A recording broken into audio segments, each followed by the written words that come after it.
James Kalm, the guy on the bike, welcoming you all back for another half-ass production. And tonight we're coming to you from the Graduate Student Studios at Hunter College on West 41st Street here in Manhattan. And they're setting up for a lecture by well-known contemporary artist Chris Martin. I was given a heads up by Chris that he's going to try to change the standard idea of what a lecture to grad students is going to be, so we might be in here for a real surprise. Looks like we're starting to rock now.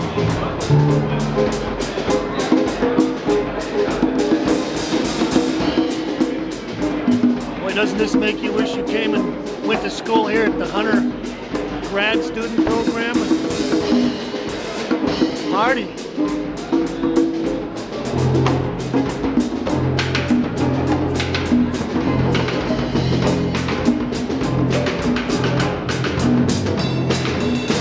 Chris Martin, who heads the recent group shows at Fox Productions, Abstract, Canada Gallery, and he's represented by Mitchell, Hines, and Nash.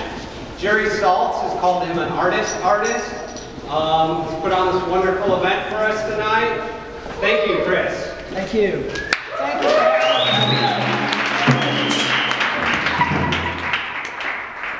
Thank you very much, and thank you for having me here, and thank my friends for coming and bringing instruments.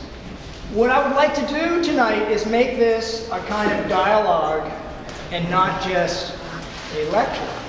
So to do that, I count on you to shout out questions about anything at any moment, about whatever. So please feel free to interrupt what's going on. I don't know what's going on exactly tonight, but to interrupt us, and then we can talk about something else. What do you think an artist is, as opposed to what? What does that mean? What the fuck does that mean? Well, you know, we're going to have to ask Jerry Saltz about that. What does it mean to you, Brett Obama? Well, an artist would be somebody to me who, artists love and understand, and, who have a natural inclination towards, as opposed to collectors who have different relationships with artists. Right on. Curators or museum directors who have different relationships to artists than artists have to other artists. And I think it speaks more about an individual artist as a recipient of that label than it does those who bestow the label upon the artist. Well, I think also Jerry was thinking about the fact that you and I and Amy and Don and some of the other people in this room have been like living in New York and making art for a long time, whether we were making money or whether we were on the cover of the magazine or not. And as a consequence, there's a different kind of community. I mean, I've been looking at your work since 1979. I've been looking at Brett's work. So that kind of interchange and shit, that's all good stuff. Anyway, I got a lot of slides, so we'll zoom through slides, and I wanted to show you this first, because I spent a lot of time at my partner Tamara's house in upstate New York, and they have a go back county fair.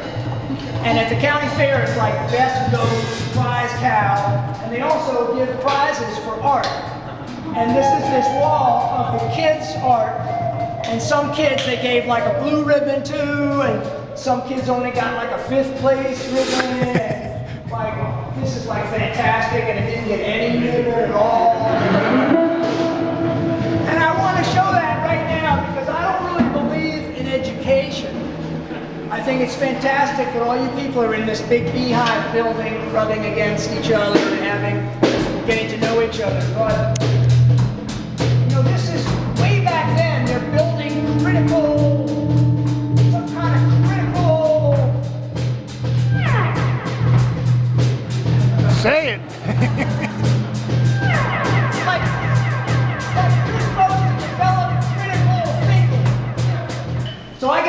this huge fucking space upstate because I got some money and this town had been flooded out, so I rented a 7,000 square foot space. Wow.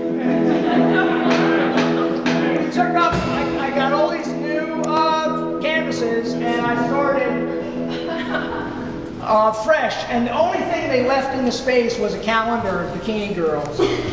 So I left the calendar on the wall because I told myself these girls were going to be like the muse for me. And then I started sticking the girls into Good morning, Alfred Jensen. painting. And then I saw the calendar line lead through her bathing suit and body, and so it made me think of, you know, Alfred Jensen because of the calendar. So I dedicated it to Alfred Jensen. That was one of the first paintings I made. Go ahead. And then these are just some slides of the studio.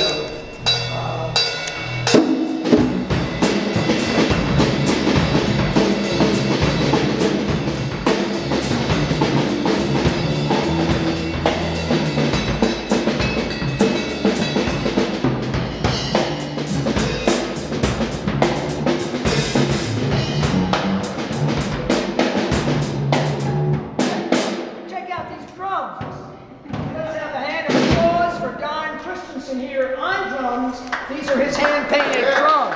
Yeah, dog!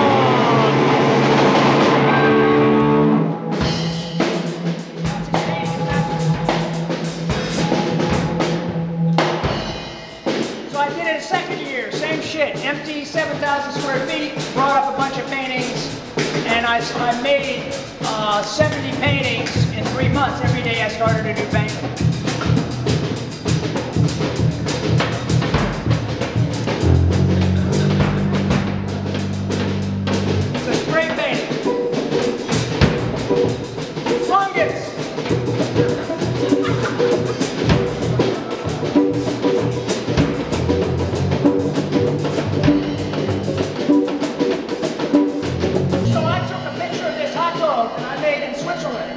I did a really good job on the mustard and the ketchup. And then I was looking at this, and I realized that I've been doing the same thing for a long time, which is 4 divided by 3. If you go back one to the painting, it's the same shit. It's 3 red things divided by 4, and this hot dog is like the same thing. It's like there's something about 7, 4 legs or 3 in between, and the next painting after the hot dog